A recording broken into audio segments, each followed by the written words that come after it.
Welcome to the Relentless Redstorm, where debate becomes energy, energy becomes culture, and every fan has a voice. I'm Jason Safford alongside my partner in the storm, Derrel Jazz Johnson. We bring you the pulse of New York, the pride of St. John's, and the relentless heartbeat of Redstorm Nation. Tonight, we're diving deep, not just into the game, but into the soul of the city that breathes it. Because here in New York, fandom isn't just passion, it's identity. And when that first whistle blows, you're not just watching, you're part of the storm. Let's debate, let's connect, and let's get relentless. All right, Derrel. St. John's goes into the Christmas break on a high note with a win against Harvard. And obviously, that was a comeback after a very difficult second half against Kentucky that was very disappointing for us as fans. But now they go forward, New Year's Eve, Georgetown, first real test in the Big East. And this really begins a whole new story, a whole new chapter for the season. I want to also talk about this tonight in terms of the evaluation of the team, looking back at the preseason hype, them being ranked number 5, and really how they have measured up to the punishing challenges that they took on in the first 11 games of this season. First, I want to quickly look back at the win over Harvard. Good win. I like the balance in scoring. Um, Zuby, Bryce Hopkins, and Ian Jackson all scored 14 to lead the team. 4 of the 5 starters were in double figures. The only starter who wasn't was Osiah Sellers. Dylan Mitchell had 9 off the bench. Uh, Lefty had 8 off the bench. So I thought it was a good effort, especially after about the 5 minute mark in the first half. Um, one one gripe, the team continues to get off the slow starts. Um, that's always going to be problematic. It's problematic against uh, any team you play against. Obviously, when you're playing a team like Harvard, because of the talent level, it is easier to overcome. When you're playing a good team, sometimes you're not able to overcome those slow starts, and those are the teams that the Redstone have had problems with. Although against both Auburn and Kentucky, they got off to good starts, and it was the second half collapses that led to uh, the disappointing losses. But overall, good bounce back game. Again, it was Harvard, so that's a game that you um, expect to win. They did win. They won big, 26 points, I believe. And you move on. Um, Getting into this Georgetown game, very tricky game because it's not only the first road game of the Big East schedule, because of FS1 and what they want in the scheduling. The game's at 8 o'clock on New Year's Eve. A bunch of young people playing at 8 p.m. on New Year's Eve in Washington, D.C. That is not easy. Um, I don't know what, you know, everybody on the team was doing last year. Well, the Big East has been doing these New Year's Eve games for a while now. But the 8 o'clock game, that's a tough one on New Year's Eve. But I hope this team will be ready uh, to get their second win in the Big East schedule and their first win um, against Georgetown, their first road win. Yeah, I think it's a very important game for that reason. And going right into the game, you bring up the point that it's 8 o'clock on New Year's Eve. I think that's going to be a distraction for both teams, but obviously Georgetown has home court advantage. And for St. John's, they've got to, bring it defensively. So we know that Zuby Ejiofor and Dylan Mitchell are going to be in the spotlight in terms of their defensive prowess, but it's really going to come down to the guards. And one of the things about Georgetown, they have an inconsistent unit, but in terms of on ball pressure from guards, and their shooting, that's what they've really stood out for this year so far.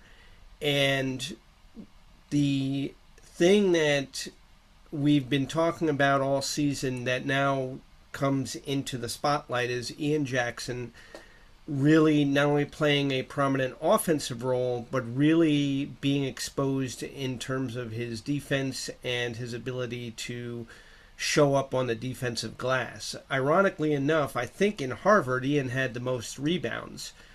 And one of the things that Georgetown is definitely going to do, as Harvard did, and it goes back to Kentucky, is the fact that the weakness of St. John's in the second half of those games that they've lost is the ability of the backcourt guards of the opposing team getting the ability to go downhill or get downhill and get into the lane and then dish it out and play an inside outside game with their big men that they were not able to do in the first half.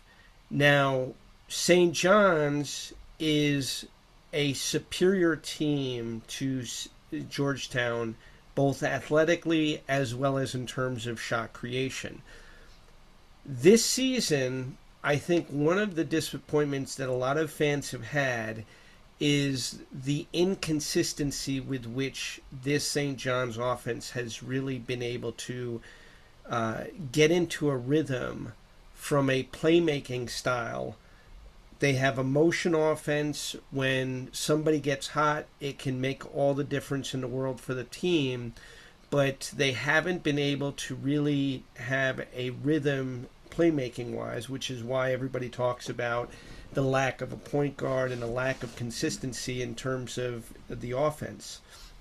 But I think now going into this game with Georgetown and really going ahead with the rest of the Big East Conference, you really get to see what all of these early tests did in terms of stealing this team, because they have the athletic talent, they have the offensive firepower.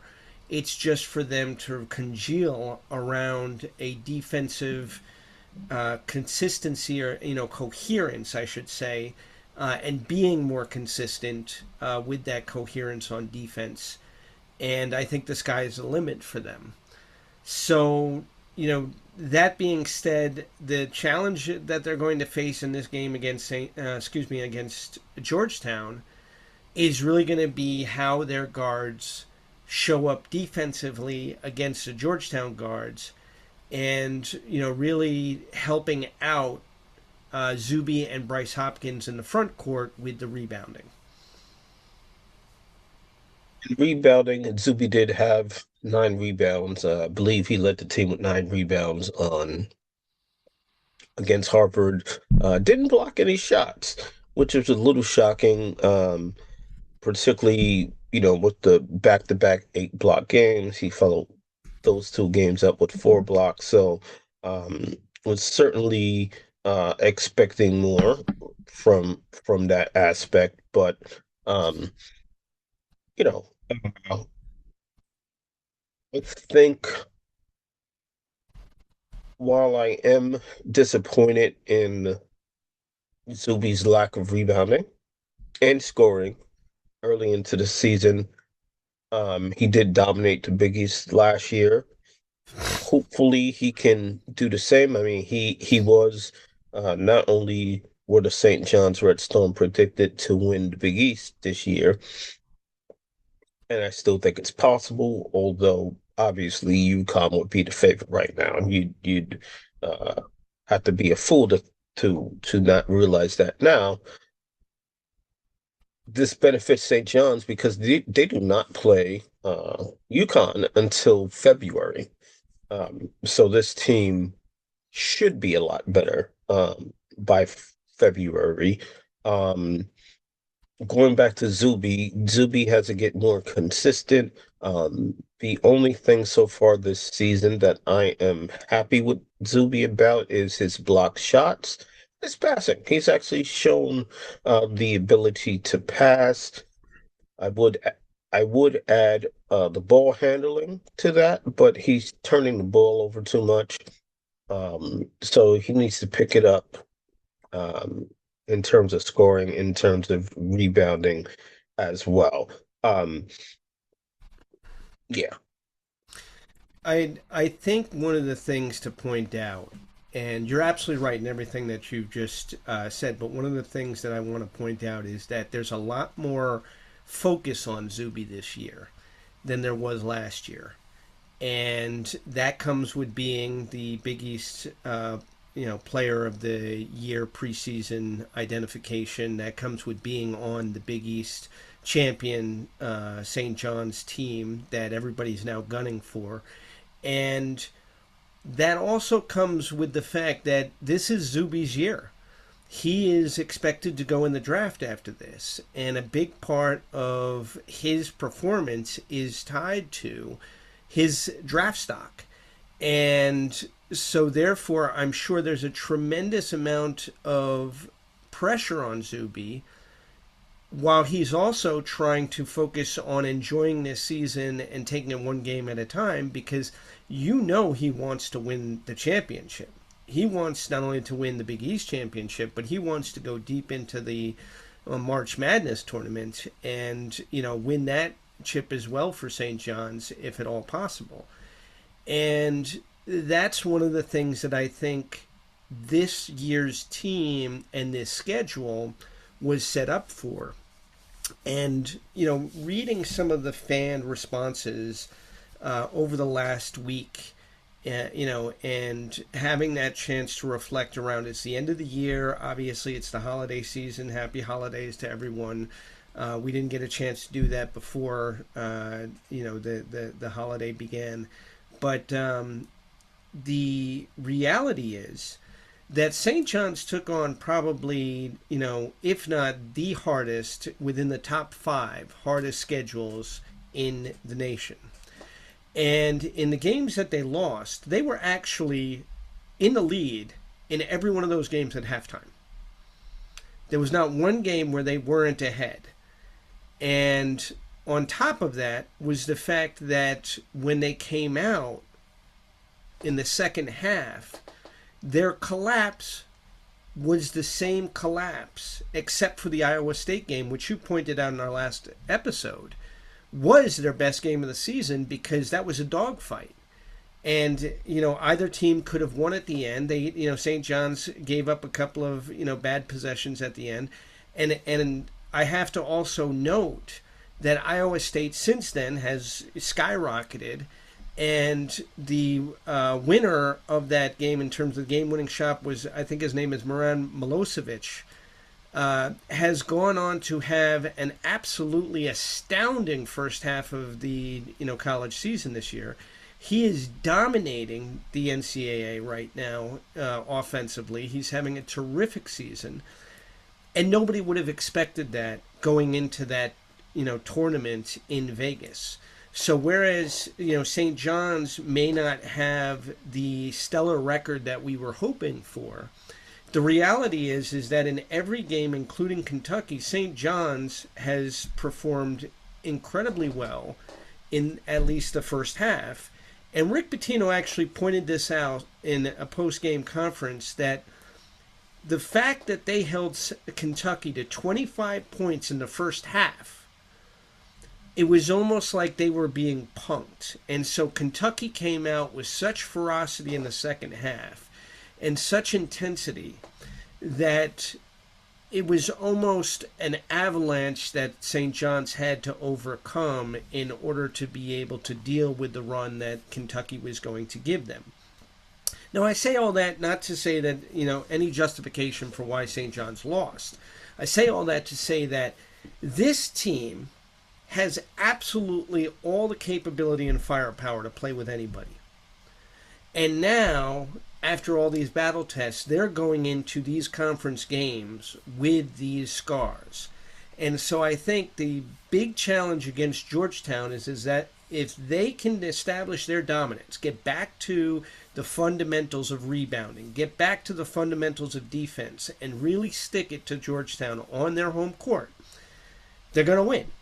And they're going to win every game. And now, when it gets to February, to your point, and facing UConn, we're looking at a very different St. John's team going up against UConn in February. They, though I like the confidence, uh, and hopefully, this team will be much better by the end of the season to be able to play with any team in the country. I had the pleasure of seeing Duke in person earlier this season, including 8 days ago. They actually lost to Texas Tech. Close game. Duke was up big. Ended up losing that game.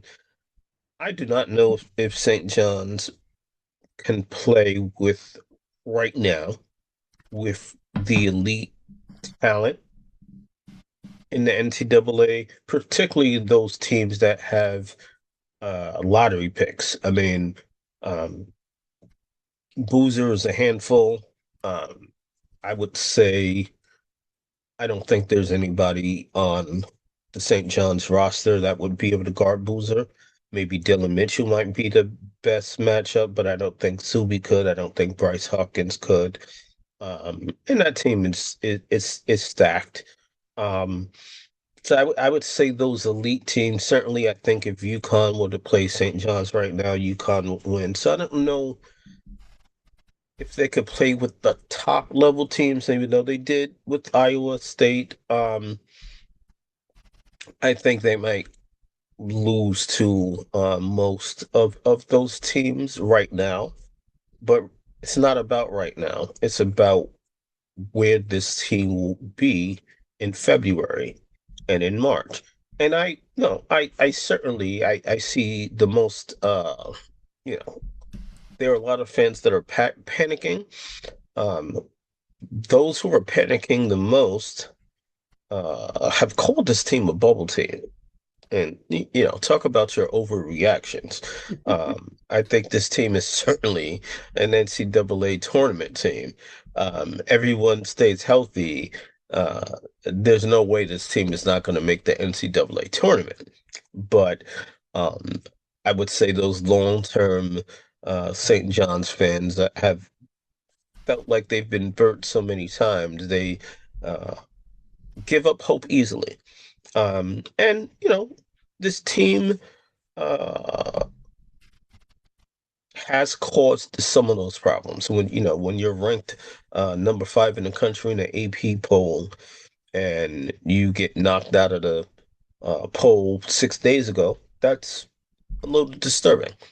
Um, that this team has fallen so far in such a short period of time.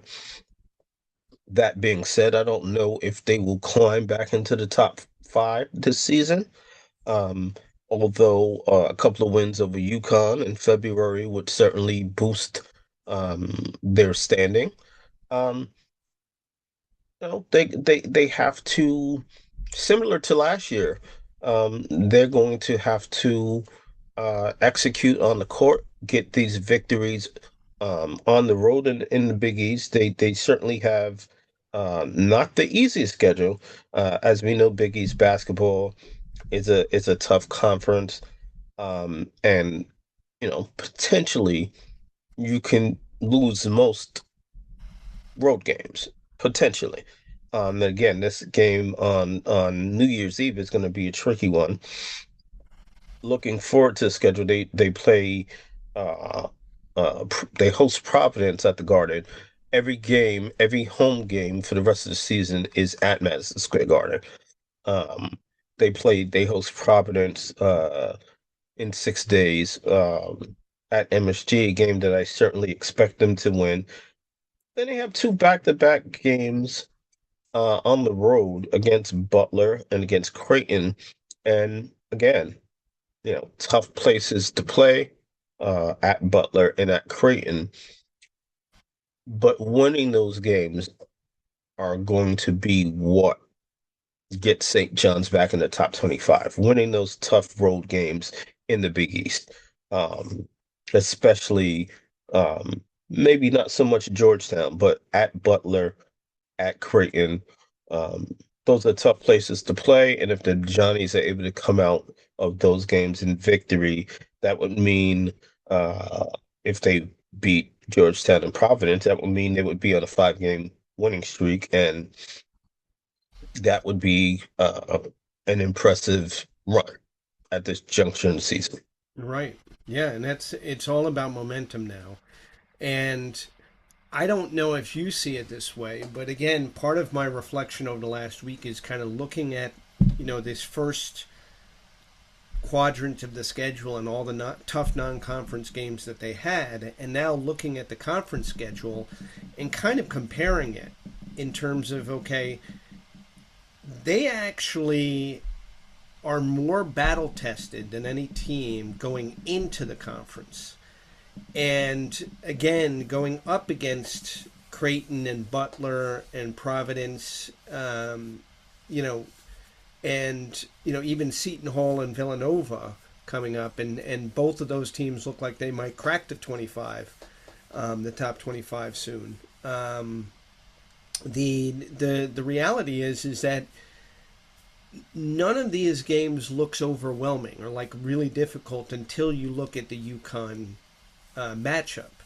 So these are all winnable games. Obviously you got to take them one at a time, starting with Georgetown on Wednesday.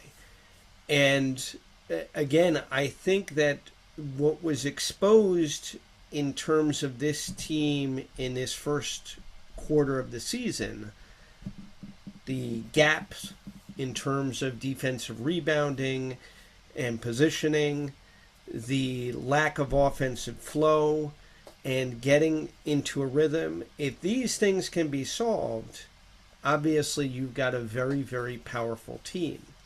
Now, here are some things that have not been talked about all season, except, here and there, an occasional mention.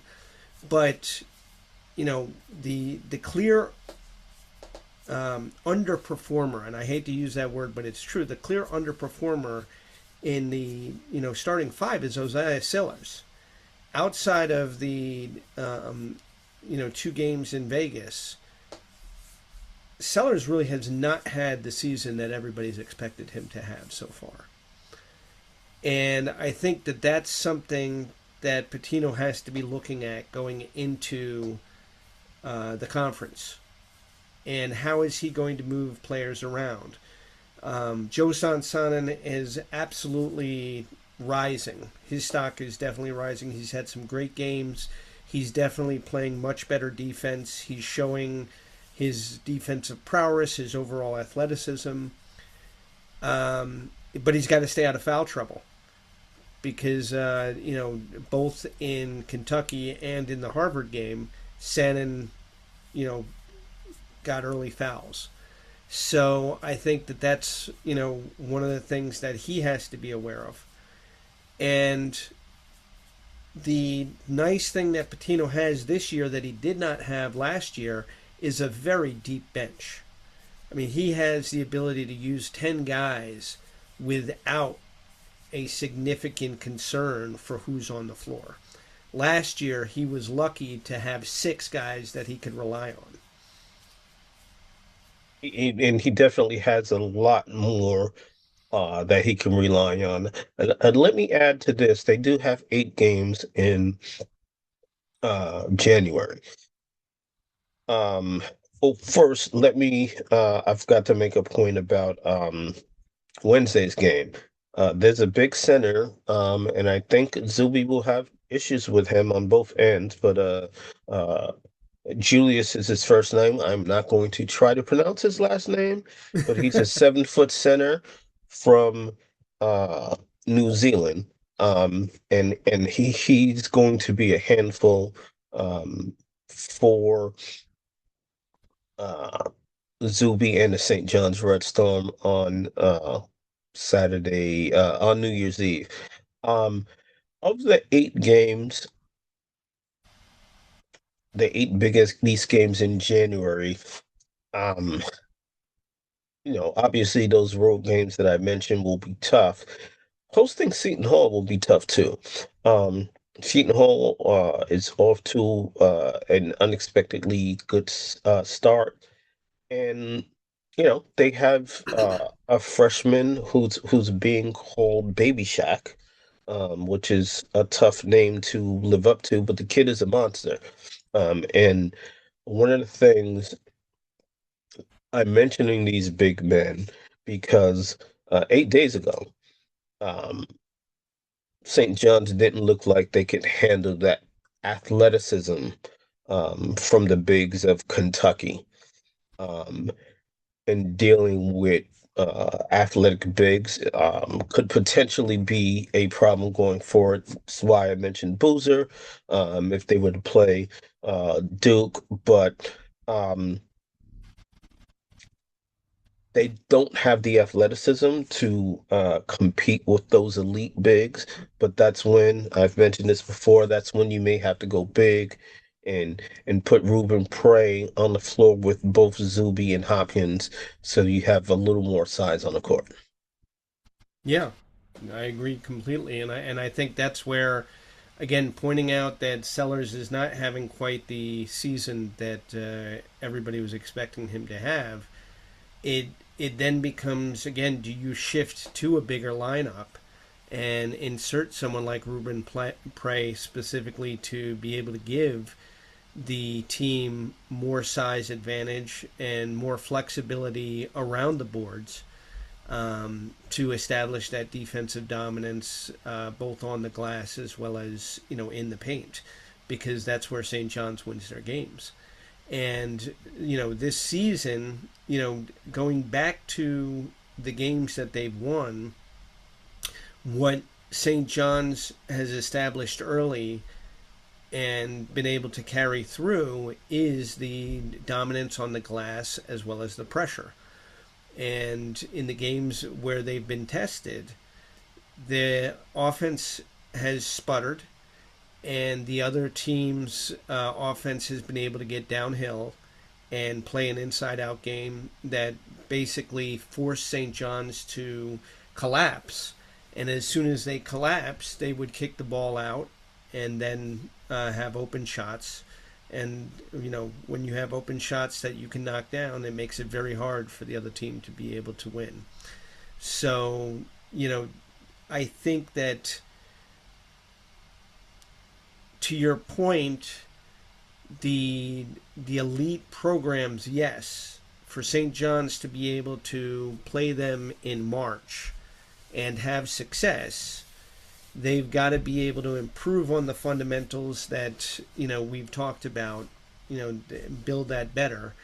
And then again, they've got to get their offensive going more rhythmically. They've got to be able to find a tempo that just stretches defenses, because I think this is the other thing that we have not seen other than 1 or 2 games this season.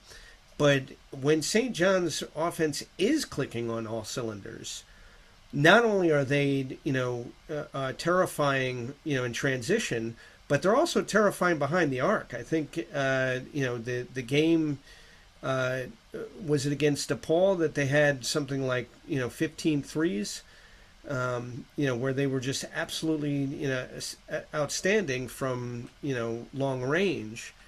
And, the big, factor in that was that they had tempo, they had a rhythm.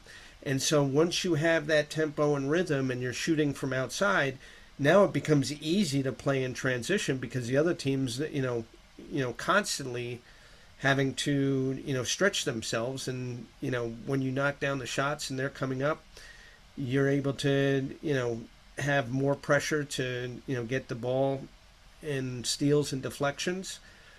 And now you're having fast breaks as well as 3 pointers. Absolutely. I just wanted to add because I did not say anything about Sellers.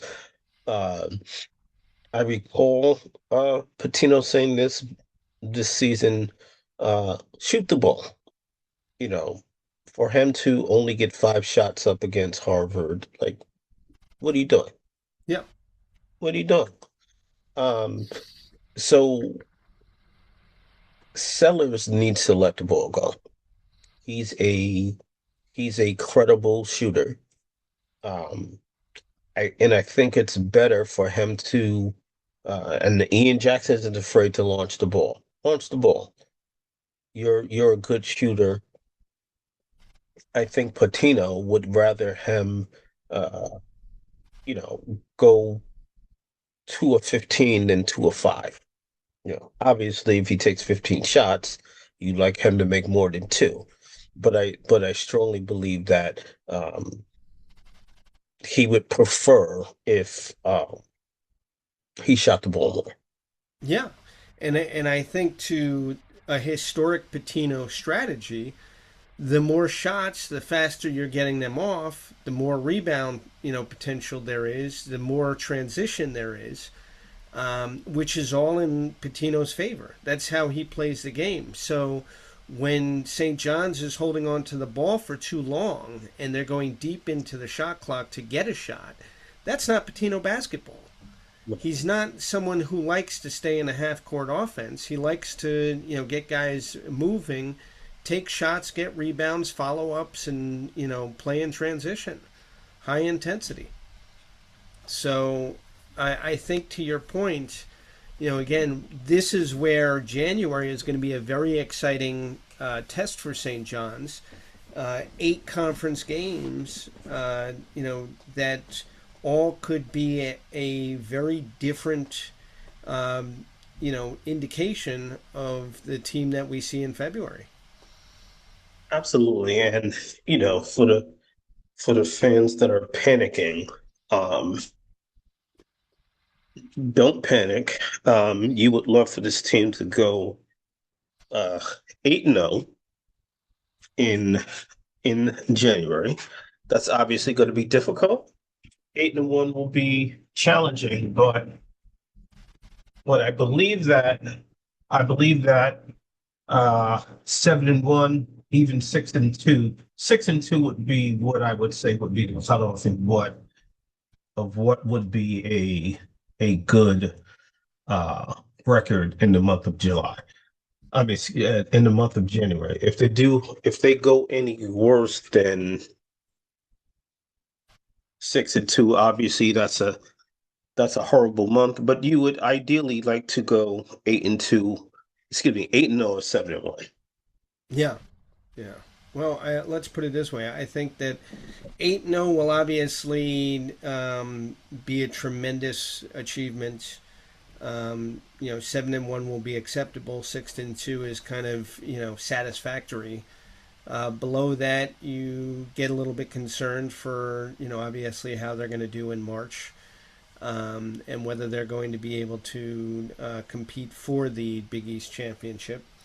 But again, that's why they play the games. Absolutely. One of the things that I want to approach in these final minutes is talking a little bit more about Patino himself in terms of this season and some of the outside conversations around, for example, the players that are returning to college. And what are your thoughts on the fact that you have some players who were in the draft? I think this player for Utah, and other players. And Tom Izzo actually was interviewed about it yesterday and joked that Magic Johnson still has 2 years of eligibility, so we can bring Magic back. But Izzo's basic opinion was that this is not good for college basketball, that allowing players to come back and play when they're 23, 24 years old detracts from the young players, number one, but also detracts from the game of college basketball because you might as well be pro. And I agree with him. I think that, this is a distraction more than it is a benefit to college teams. And the idea that college, programs are allowed to bring players in mid-season. Uh, you know, I remember playing college myself a long time ago. I mean, I'm ancient now, but the idea that you couldn't be a red shirt and then all of a sudden play during the season. You made that choice to red shirt at the beginning of the season, and so you played with the team, but you weren't eligible for games. So now does that change the eligibility for red shirts where you could suddenly play mid-season? Well, to answer your point, I mean, I tend to side with Patino's thoughts on um, players playing the game. I feel like players should have the same abilities that the coaches do. And there are coaches, I mean, let's be honest, there are coaches that leave programs high and dry all the time, um, and are allowed to move freely. I mean, they just recently started allowing players to leave once their coach left. I mean, it was if you committed to a team 10 years ago and the coach left, you were forced to stay at that school, even though the coach is a significant reason, if not if not the number one reason why you chose to go to that school. Um, Mm-hmm. so that that was a problem back then. I believe that can it be a distraction? Obviously, but I think that the players need to have all of the abilities to leave that the coaches are afforded. Okay. So, in terms of St. John's, I mean, do you think? I mean, the fans are talking about the fact that we should pick up one of these extra players to get a point guard for this season. Do you think that makes sense? Or I mean, obviously, I don't know that Patino would go for that, but you know, why not? Wish that the team were, and I'm drawing a blank, but the transfer from Iona, who is playing for the Detroit Pistons right now. I wish he had an extra year of Right. eligibility because that That type Dennis of Jenkins.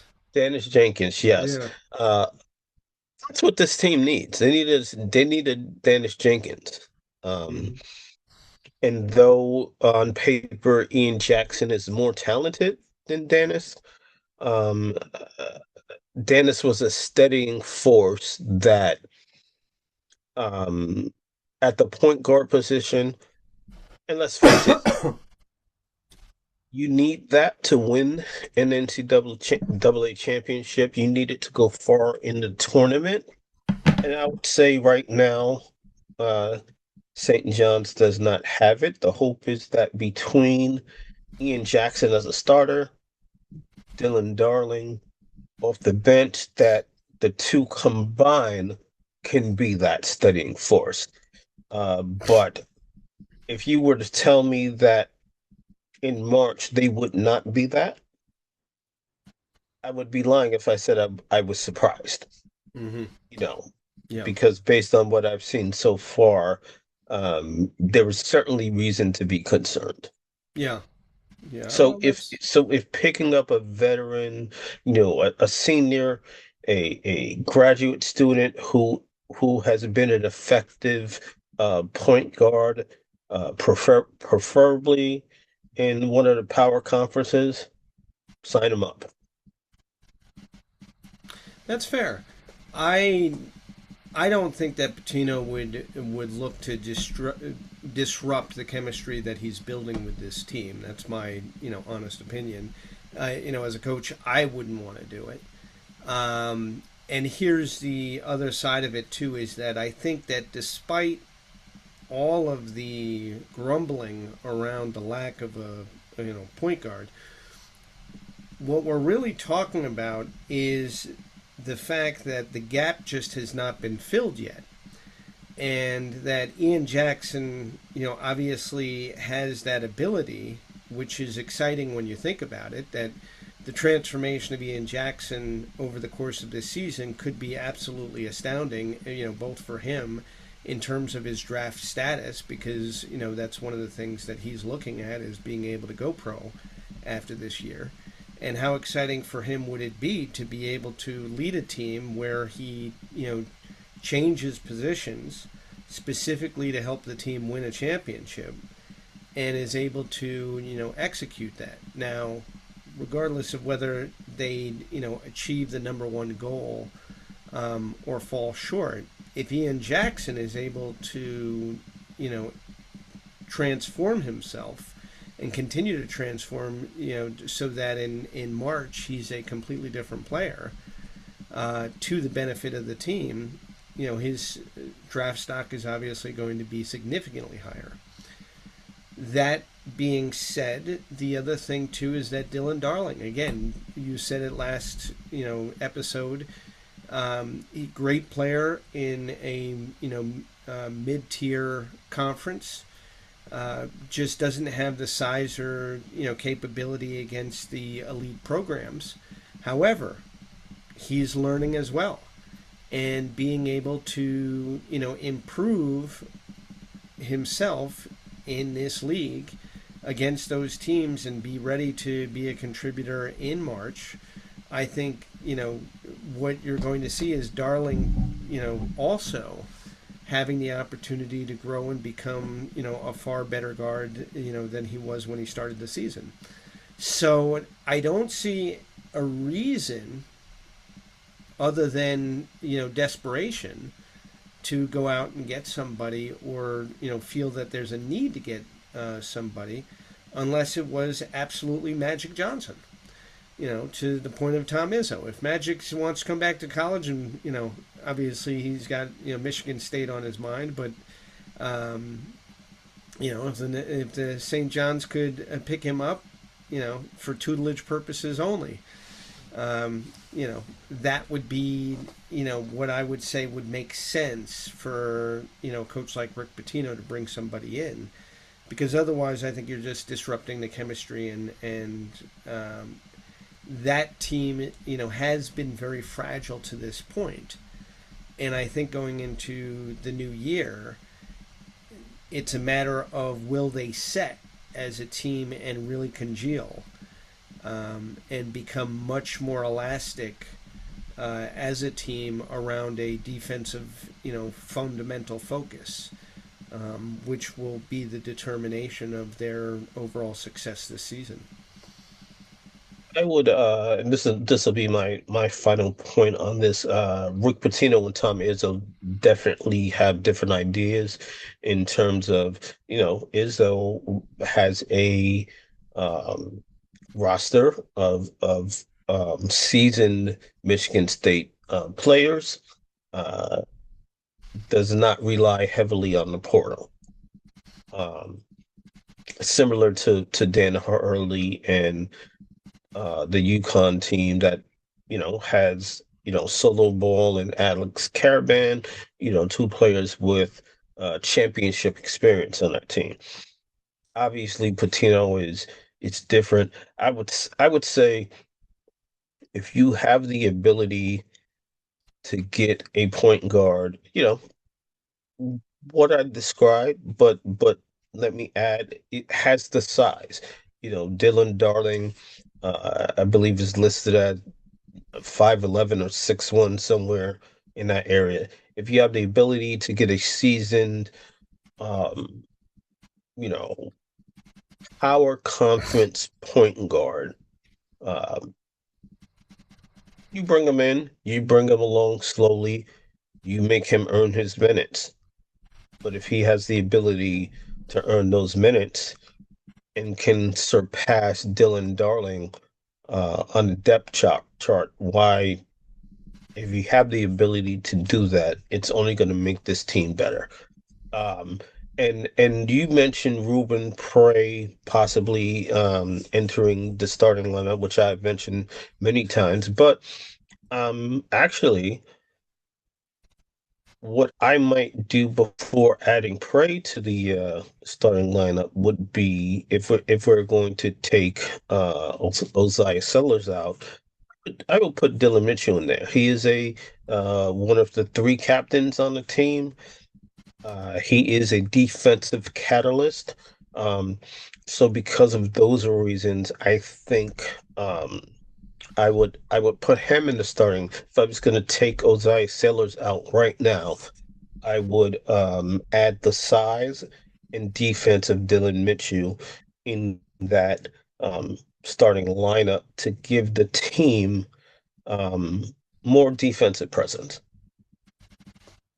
All right, there you have it. You've just been in the eye of the storm, but the conversation doesn't end here. Join us online, hit subscribe, and share your take. Where passion meets perspective, that's Relentless Redstorm. Until next time, stay focused, stay fiery, and as always, stay relentless.